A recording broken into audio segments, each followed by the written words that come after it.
എന്റെ ആ ഒരു സ്പിരിച്വൽ ജേണി സ്റ്റാർട്ട് ചെയ്തത് ആ ഒരു കഴിഞ്ഞ കൊല്ലം ഒരു മാർച്ച് ആ സമയത്താണ്. അപ്പോൾ ഏപ്രിൽ 10-ാം തീയതി ഞാൻ എഴുതിയിട്ടൊരു നോട്ടാണ് ഇത്. ഓക്കെ, ഇത് വായിക്കാൻ വളരെ ബുദ്ധിമുട്ട് തന്നെയാണ്. ഞാൻ ആ ഒരു സമയത്ത് ഞാൻ അപ്ലോഡ് ചെയ്തിട്ടുണ്ട്, പക്ഷെ നിങ്ങൾ ഒരുപാട് അടി പോകേണ്ടി വരും. അപ്പോൾ അതിലെഴുതിയിരിക്കുന്ന ഏറ്റവും അവസാനം എഴുതിയിരിക്കുന്ന കാര്യം നിങ്ങൾക്ക് നോട്ട് ചെയ്ത് കാണാൻ പറ്റും. Illuminati society expansion. അതായത് ഇവിടെ നമ്മുടെ ഈ നാട് ഭരിക്കുന്ന നമ്മുടെ പൊളിറ്റീഷ്യൻസ് ആണെങ്കിലും ഈ പറയുന്ന ജുഡീഷ്യറി ആണെങ്കിലും ഇവരെല്ലാവരും ആ മുമ്പിൽ നിർത്തിക്കൊണ്ട് ആ ഒരു സീക്രട്ട് സൊസൈറ്റി നമ്മൾ ഭരിക്കുന്ന കാര്യം നമുക്ക് കുറച്ച് പേർക്കൊക്കെ അറിയാം. ഈ പറയുന്ന 95% പേർക്ക് അറിയില്ലെങ്കിലും 5% ആൾക്കാർക്ക് അറിയാം. പക്ഷെ ആ വിഡ്ഢികൾക്ക് നട്ടിലില്ല. ഓക്കെ, അപ്പൂമാരായതുകൊണ്ട് തന്നെ ഫ്രണ്ടിൽ വന്ന് നിന്ന് പറയാനോ അല്ലെങ്കിൽ കാര്യങ്ങളെല്ലാം നീക്കാനോ ഒന്നും പറ്റില്ല. അവർ ആ ഒരു പഴയ പവർ വെച്ചിട്ട് ഇങ്ങനെ കരുക്കൾ നീക്കൊണ്ടിരിക്കും. ഓക്കെ, ഈ പറയുന്ന വേൾഡ് ബാങ്ക് വെച്ചിട്ടാണെങ്കിലും ഈ പറയുന്ന ഫാർമസ്യൂട്ടിക്കൽസ് വെച്ചിട്ടാണെങ്കിലും എല്ലാം അവർ പുറകിൽ നിന്ന് കളിച്ചുകൊണ്ടിരിക്കും. അത് തന്നെയാണ് ഇവിടെ നടക്കുന്ന എല്ലാവിധ കാരണത്തിനുള്ള ഏറ്റവും മൂല കാരണം. പക്ഷേ പ്രതികരിക്കാത്ത ആ ഒരു യങ്സ്റ്റേഴ്സ് ആണെങ്കിലും കാലം മാറി മാറി വരുന്ന ആ ഒരു ഭരണകൂടമാണെങ്കിലും ഇവരെല്ലാം ഭയന്ന് നിന്നു. പക്ഷെ ഭയപ്പെടാത്ത ഒരാൾ വന്നു, അപ്പോ അവരുടെ മുഖച്ചായെല്ലാം പറയാം. അത് തന്നെയാണ് ഞാൻ പറഞ്ഞത്, എക്സ്പാൻഷൻ അല്ലെങ്കിൽ അവരൊന്ന് ഡിസ്ക്ലോസ് ചെയ്യണം എനിക്ക് മുമ്പിൽ. അപ്പൊ ഇത് കഴിഞ്ഞ കൊല്ലം ഏപ്രിൽ തന്നെ ഞാൻ എഴുതിയിട്ട് കാര്യമാണ് ഇവരെ ഒന്ന് ഇലൂമിനാറ്റി സൊസൈറ്റിനെ എന്ന് എക്സ്പാൻഡ് ചെയ്തൊന്ന് പുറത്ത് കാണിക്കണം. ഓക്കെ, അതോടൊപ്പം തന്നെ ഈ പറയുന്ന സത്വം രജസ് തമസ് ഗുണങ്ങളിൽ ഇപ്പോൾ ഉള്ളത് തമോ ഗുണം 95%. അതായത് മൃഗങ്ങളെ പോലെ യാതൊരുവിധ സത്യവും ധർമ്മവും ന്യായവും ഇല്ലാത്ത കുറെ മൃഗങ്ങൾ ജീവിക്കുന്നു. അതിന് പകരം സത്വഗുണം ദൈവിക സമ്പത്തുള്ളവരുടെ 95% ആക്കണം. അതിൽ ബാക്കിയുള്ള ആൾക്കാരെല്ലാം ആ രീതിയിൽ പോട്ടെ, ബാക്കി 5% റാൻഡമായിട്ട് പോട്ടെ എന്നുള്ള രീതിയിലാക്കി.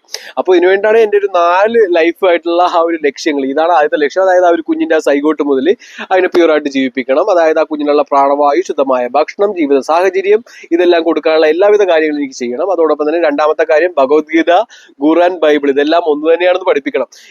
ഇപ്പൊ ഏറ്റവും കൂടുതൽ ട്രെൻഡായിട്ട് ഒരു വീഡിയോ ഉണ്ട്. അതായത് പ്രകാശിന്റെ സിനിമാടൻ പ്രകാശിന്റെയാണ്. ഇവിടെ ജെനസൈഡ് നടക്കാൻ പോകുന്നു. ഈ പറയുന്ന മുസ്ലിംസിനെ ഇല്ലാതാക്കലാണ് ഈ പറയുന്ന BJP ഗവൺമെന്റിന്റെ വലിയ കാര്യം.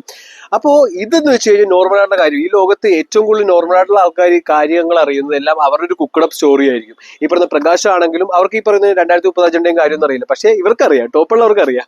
ഈ പറയുന്ന BJP ആണെങ്കിലും LDF ആണെങ്കിലും UDF ആണെങ്കിലും ഇത് കേൾക്കുന്ന മുസ്ലിംസ് ആണെങ്കിലും ഹിന്ദുക്കളാണെങ്കിലും ഇവരെല്ലാം പരസ്പരം തല്ലും. ജെനസൈഡ് ഹിന്ദുക്കളെ മുസ്ലിംസിനെല്ലാം ഇല്ലാതാക്കാൻ പോകുന്നു. പക്ഷെ ഇവരുടെ ഏറ്റവും മോട്ടീവ് 2030 അജണ്ടയാണ്. ഇത് ആർക്കും അറിയാൻ പറ്റില്ല, എനിക്കറിയാം. അതോടൊപ്പം തന്നെ 95% ആൾക്കാർക്കും അറിയാം. എന്റെ വീഡിയോ കാണുന്ന തലക്ക് ബുദ്ധിയുള്ള ആൾക്കാർക്കും തിരിച്ചറിയാൻ സാധിക്കുന്നതാണ്. അപ്പോൾ ഇതെല്ലാം ഒരു കുക്കഡപ്പ് സ്റ്റോറി. അവരെ കൊണ്ട് ഇങ്ങനെ പല സിനിമ നടന്മാരെ കൊണ്ടും പൊളിറ്റീഷ്യനെ കൊണ്ടും എല്ലാം ഇങ്ങനെ ഡിസ്ട്രാക്ട് ചെയ്തുകൊണ്ടിരിക്കും. യഥാർത്ഥമായ കാര്യങ്ങളിലേക്ക് വന്നു കഴിഞ്ഞാൽ നിങ്ങൾ അലേർട്ട് ആവും. ഒന്ന് ആലോചിച്ച് നോക്കുക, എല്ലാവരും ഒന്നായിട്ട് നിന്നുള്ള ഒരു അവസ്ഥ. ഇന്ത്യ എന്നുള്ള മഹാരാജ്യം 140 കോടി ജനങ്ങളും ഒന്നായി കഴിഞ്ഞുള്ള ഒരു അവസ്ഥ ആലോചിച്ച് നോക്കിയേ. വളരെ ബുദ്ധിമുട്ടാണ്. ഈ പറയുന്ന നരേന്ദ്രമോദി എല്ലാം മണ്ണിന്റെ അടിയിൽ പോകും. അതോടൊപ്പം തന്നെ ഈ പറയുന്ന സിസ്റ്റം എല്ലാം കഴുകി ക്ലീനായി പെർഫെക്റ്റ് ആവും.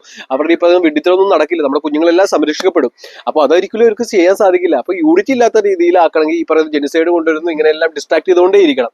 അപ്പോൾ ഈ പറയുന്ന ഇന്ത്യ എന്നുള്ള മഹാരാജ്യം പ്യൂർ ആക്കാനുള്ള കാര്യങ്ങളെല്ലാം ഒരുപാട് വർഷം മുമ്പേ ഞാൻ ചെയ്ത കാര്യങ്ങളാണ്. അപ്പോൾ അതെല്ലാം അലൈനായി വന്നുകൊണ്ടിരിക്കുന്നേ ഉള്ളൂ. ഓക്കെ, അപ്പോൾ ഇനിയും കുറേ പേരുടെ മുഖമെല്ലാം നിങ്ങൾ തിരിച്ചറിയാനുണ്ട്. ഓക്കെ, ബുദ്ധിയുള്ളവർ തിരിച്ചറിയുന്നതാണ് അതെല്ലാം.